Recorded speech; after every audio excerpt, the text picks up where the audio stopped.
നമസ്കാരം. ഒപ്പം പഠിക്കാൻ റെഡിയല്ലേ? ഇന്ന് നമ്മൾ ഡിസ്കസ് ചെയ്യുന്നത് international financing and factors affecting the choice of source of fund. ആദ്യം ഇന്റർനാഷണൽ ഫിനാൻസിംഗ് ഡിസ്കസ് ചെയ്യാം. The international sources from where the funds can be procured include foreign currency loans from commercial banks, financial assistance provided by international agencies and development banks, and issue of financial instruments in international capital market.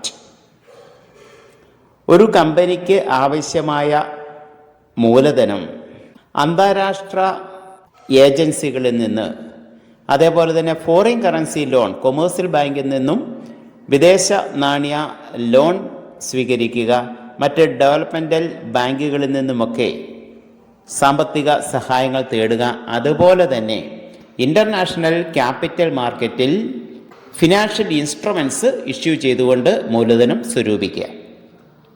The main instrument through which companies in India can raise finance from the international capital market are global depository receipts, American depository receipts, Indian depository receipts, and foreign currency convertible bonds. അന്താരാഷ്ട്ര മൂലധന വിപണിയിൽ നിന്നും കമ്പനികൾ പണം സ്വരൂപിക്കുന്ന വിവിധ മാർഗങ്ങളാണ് നമ്മൾ discuss ചെയ്യുന്നത്. Global depository receipts. A GDR is an instrument issued abroad by an Indian company to raise funds in some foreign currency and is listed and traded in European Stock Exchange. A holder of GDR can at any time convert it into the number of shares it represents. The holders of GDRs do not carry any voting right, but they get only dividends and capital appreciation. അപ്പോൾ global depository receipts അല്ലെങ്കിൽ ആഗോള നിക്ഷേപക പത്രം എന്നതുകൊണ്ട് അർത്ഥമാക്കുന്നത്, ഒരു company അതിൻ്റെ ഓഹരികൾ ഒരു നിക്ഷേപക ബാങ്ക് അല്ലെങ്കിൽ ഡെപ്പോസിറ്ററിക്ക് കൈമാറുന്നു. ആ ഡെപ്പോസിറ്ററി ഇത്തരം ഓഹരികൾക്ക് പകരമായി ഡോളറിൽ രേഖപ്പെടുത്തിയിട്ടുള്ള നിക്ഷേപക പത്രങ്ങൾ കമ്പനിക്ക് നൽകുന്നു. ഈ നിക്ഷേപക പത്രങ്ങൾ വിദേശ ഓഹരി വിപണികളിലൂടെ കച്ചവടം ചെയ്ത് കമ്പനിക്ക് ആവശ്യമായ മൂലധനം സ്വരൂപിക്കുന്നു. ഈ ജി ഡി ആറിൻ്റെ ഹോൾഡേഴ്സിന് ആ ജി ഡി ആറിനെ ഷെയറുകളായി കൺവേർട്ട് ചെയ്യാം. എന്നാൽ ജി ഡി ആർ ഹോൾഡേഴ്സിന് വോട്ടവകാശമുണ്ടായിരിക്കില്ല. കമ്പനിയുടെ ലാഭവിഹിതം ഇവർക്ക് കൃത്യമായിട്ട് ലഭിക്കും, എന്നാൽ വോട്ടവകാശമില്ല. ജി ഡി ആറിന് വേണമെങ്കിൽ ഓഹരികളായിട്ട് കൺവേർട്ട് ചെയ്യാവുന്നതാണ്.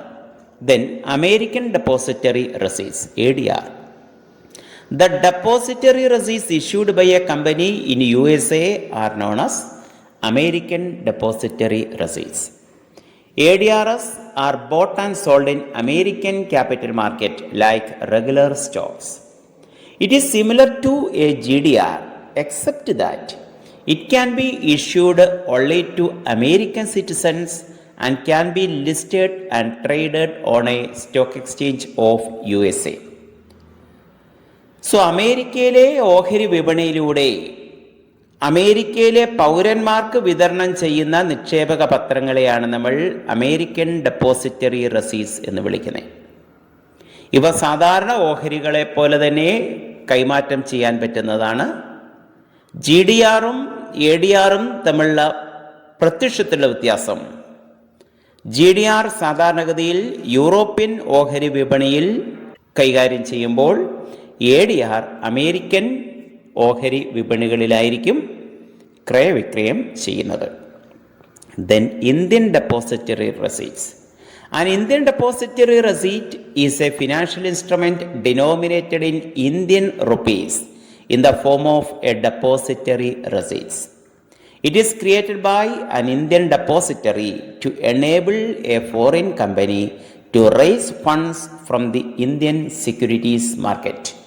So, ഇന്ത്യൻ രൂപയിൽ പ്രസ്താവിച്ചിട്ടുള്ള സാമ്പത്തിക നിക്ഷേപക പ്രമാണങ്ങളെയാണ് നമ്മൾ ഇന്ത്യൻ നിക്ഷേപക പത്രങ്ങൾ എന്ന് വിളിക്കുന്നത്. ഇന്ത്യൻ ഓഹരി വിപണിയിൽ നിന്നും ഒരു വിദേശ കമ്പനിക്ക് ഫണ്ട് സ്വരൂപിക്കുന്നതിന് വേണ്ടിയാണ് ഇന്ത്യൻ ഡെപ്പോസിറ്ററിക്ക് രൂപം നൽകിയിരിക്കുന്നത്. അമേരിക്കൻ ഡെപ്പോസിറ്ററി റെസീസും ഗ്ലോബൽ ഡെപ്പോസിറ്ററി റെസീസും ഡോളറിലാണ്. എന്നാൽ ഇന്ത്യൻ ഡെപ്പോസിറ്ററി റെസീസ് ഇന്ത്യൻ റുപ്പീസിലാണ്. Then foreign currency convertible bonds. Foreign currency convertible bonds are equity linked debt securities that are to be converted into equity or depository receipts after a specific period.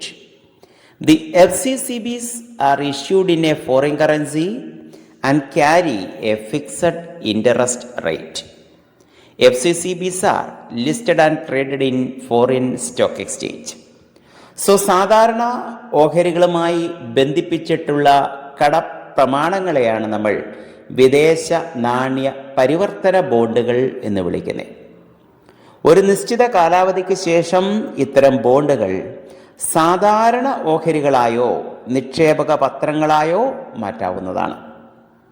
ഇവയുടെ വില കണക്കാക്കുന്നത് വിദേശ നാണയത്തിലാണ്. ഈ ബോണ്ടുകൾ വിദേശ ഓഹരി വിപണികളിലാണ് ഇടപാട് നടത്തുന്നത്. ഇനി നമ്മൾ ഡിസ്കസ് ചെയ്യുന്നത് factors to be considered while selecting the source of fund. ഒരു ബിസിനസ്സിൻ്റെ മൂലധന സമാഹരണത്തിന് വിവിധ മാർഗങ്ങളുണ്ട് എന്ന് നാം പഠിച്ചു. ഇക്വിറ്റി ഷെയർ വേണോ, പ്രിഫറൻസ് ഷെയർ വേണോ, ഡിബഞ്ചർ വേണോ, ലോൺ വേണോ, ഇൻ്റർനാഷണൽ ഫിനാൻസിങ് വേണോ, ഏത് മാർഗത്തിലൂടെയാണ് ബിസിനസ്സിന് ആവശ്യമായ മൂലധനം കണ്ടെത്തേണ്ടത്, അതോ ഷോർട്ട് ടൈം സോഴ്സാണോ വേണ്ടത്?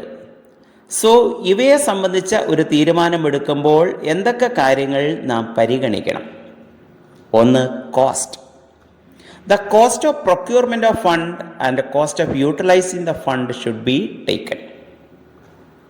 ധനസമാഹരണ ചെലവ്, ധന ഉപയോഗ ചെലവ്, ഇവ രണ്ടും ഏറ്റവും കുറവുള്ള ധന ഉറവിടങ്ങൾക്കായിരിക്കണം നാം മുൻഗണന നൽകേണ്ടത്.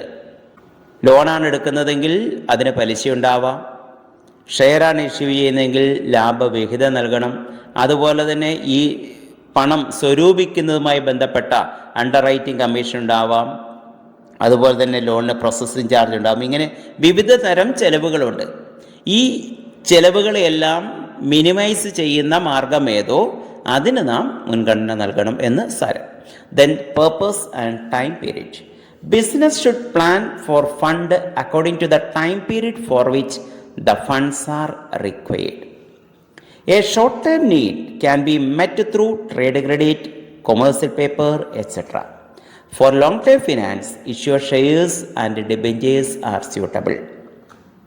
ധനത്തിൻ്റെ ആവശ്യവും അതിൻ്റെ കാലയളവും ഹ്രസ്വകാല ആവശ്യങ്ങൾക്ക് വ്യാപാര കടമോ വാണിജ്യപത്രമോ ഒക്കെ നമുക്ക് സ്വീകരിക്കാം. എന്നാൽ ദീർഘകാല ആവശ്യങ്ങൾക്ക് ഓഹരികൾ, കടപ്പത്രങ്ങൾ, ദീർഘകാല വായ്പകൾ, ഇങ്ങനെ വിവിധ മാർഗങ്ങളുണ്ട്. അപ്പോൾ എന്ത് ആവശ്യത്തിന് വേണ്ടി എത്ര കാലത്തേക്കാണ് ബിസിനസ്സിന് ധനം ആവശ്യമുള്ളത്, അതിന് ഉചിതമായ ഉറവിടമായിരിക്കണം നാം സെലക്ട് ചെയ്യേണ്ടത്.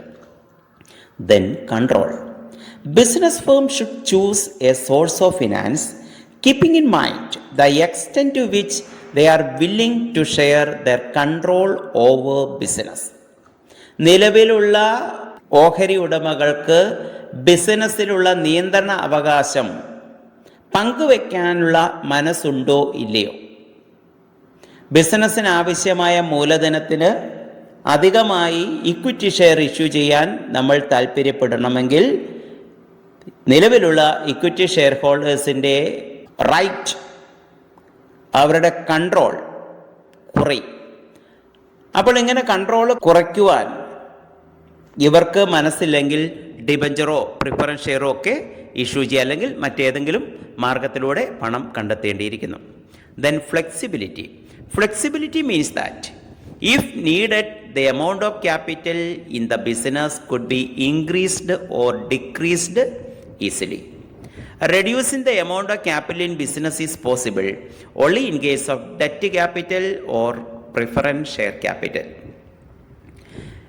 ബിസിനസ്സിന് ആവശ്യാനുസരണം മൂലധനം വർദ്ധിപ്പിക്കാനോ കുറയ്ക്കുവാനോ സാധിക്കുന്ന ഒരു സ്രോതസ്സായിരിക്കണം. ബിസിനസ്സിൽ മൂലധനം അധികമാണെങ്കിൽ അങ്ങനെ അധികമുള്ള മൂലധനം നമുക്ക് കുറയ്ക്കുന്നതിന്, ഇപ്പോൾ ഡിബഞ്ചറാണ് അല്ലെങ്കിൽ ലോൺ ആണെങ്കിൽ നമുക്ക് ആ തുക അടച്ച് ഒഴിവാക്കാം. പ്രിഫറൻസ് ഷെയർ ആണെങ്കിലും നമുക്ക് റെഡീം ചെയ്യാം. എന്നാൽ ഇക്വിറ്റി മൂലധനമാണ് നമുക്കുള്ളതെങ്കിൽ സാധാരണഗതിയിൽ ഇക്വിറ്റി ഷെയർ ക്യാപിറ്റൽ നമ്മൾ തിരികെ കൊടുക്കുന്നത് കമ്പനിയുടെ വൈൻഡിങ് അപ്പ് സ്റ്റേജിലാണ്. അപ്പോൾ ബിസിനസ്സിന് ആവശ്യാനുസരണം മൂലധനത്തെ കൂട്ടാനോ കുറയ്ക്കുവാനോ ഉള്ള ഒരു സാഹചര്യം ഉണ്ടാവണം. Then companies tax exposure. Debt payments R tax deductible. As such, if a company's tax rate is high, using debt as a means of financing a project is attractive because the tax deductibility of the debt payments protects some income from taxes. നികുതി നേട്ടം വായ്പകളുടെയും കടപ്പത്രങ്ങളുടെയും ഒക്കെ പലിശ നികുതി വിധേയ വരുമാനത്തിൽ നിന്നും കുറവ് ചെയ്യുകയാണ്. അപ്പോൾ ഈ വായ്പകളുടെ കടപ്പത്രങ്ങളുടെ പലിശ ബിസിനസ്സിൻ്റെ ലാഭത്തെ കുറയ്ക്കുന്നു. അതിനുശേഷമുള്ള തുകയ്ക്ക് മാത്രം ബിസിനസ് നികുതി അടച്ചാൽ മതി. അപ്പോൾ ഈ പലിശ, യഥാർത്ഥ പലിശ എന്ന് പറയുന്നത് വളരെ കുറയ്ക്കുവാൻ നമുക്ക് സാധിക്കും. എന്നാൽ ഇക്വിറ്റി ഷെയറിലാണെങ്കിൽ ഇങ്ങനൊരു നേട്ടം നമുക്ക് കിട്ടില്ല. Then risk. Business should evaluate each of the source of finance in terms of risk involved. നഷ്ടസാധ്യതകളെ പരിഗണിക്കുക. ബിസിനസ് വായ്പയോ അല്ലെങ്കിൽ ഡിബഞ്ചറോ ആണ് ഇഷ്യൂ ചെയ്യുന്നതെങ്കിൽ അതിന്മേൽ നിശ്ചിത നിരക്കിൽ പലിശ നൽകേണ്ടിയിരിക്കുന്നു. അത് ബിസിനസ്സിന് ലാഭമാണേലും നഷ്ടമാണേലും കൃത്യമായി പലിശ നൽകണം. അതുപോലെ തന്നെ കാലാവധി എത്തുമ്പോൾ ഈ വായ്പാ തുക നാം തിരികെ നൽകേണ്ടിയിരിക്കുന്നു.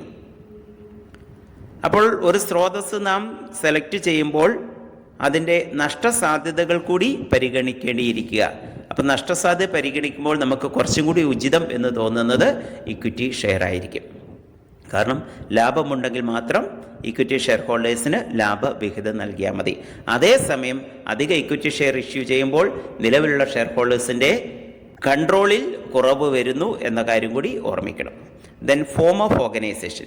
The form of business organization influences the choice of a source for raising money. A sole trading concern or a partnership can't issue shares to the public. ബിസിനസ്സിൻ്റെ തരം, ധന ഉറവിട സ്രോതസ് തിരഞ്ഞെടുക്കുന്നതിനെ സ്വാധീനിക്കും. ഒരു ഏകാംഗി വ്യാപാരത്തിനോ പങ്കാളിത്ത ബിസിനസ്സിനോ ഷെയറോ ഡിബഞ്ചറോ ഒന്നും ഇഷ്യൂ ചെയ്തിട്ട് മൂലധനം സ്വരൂപിക്കാൻ സാധിക്കില്ല. കമ്പനികൾക്കാണ് ഷെയർ, ഡിബഞ്ചർ മുതലായ സ്രോതസ്സിലൂടെ അവർക്ക് ആവശ്യമായ മൂലധനം സ്വരൂപിക്കാൻ പറ്റുന്നത്. അപ്പോൾ ബിസിനസ്സിൻ്റെ രൂപം അല്ലെങ്കിൽ അതിൻ്റെ തരം സ്രോതസ് സെലക്ട് ചെയ്യുന്നതിൽ നിർണായക ഘടകമാണ്. Then it is the time to test your understanding. Thank you for your cooperation.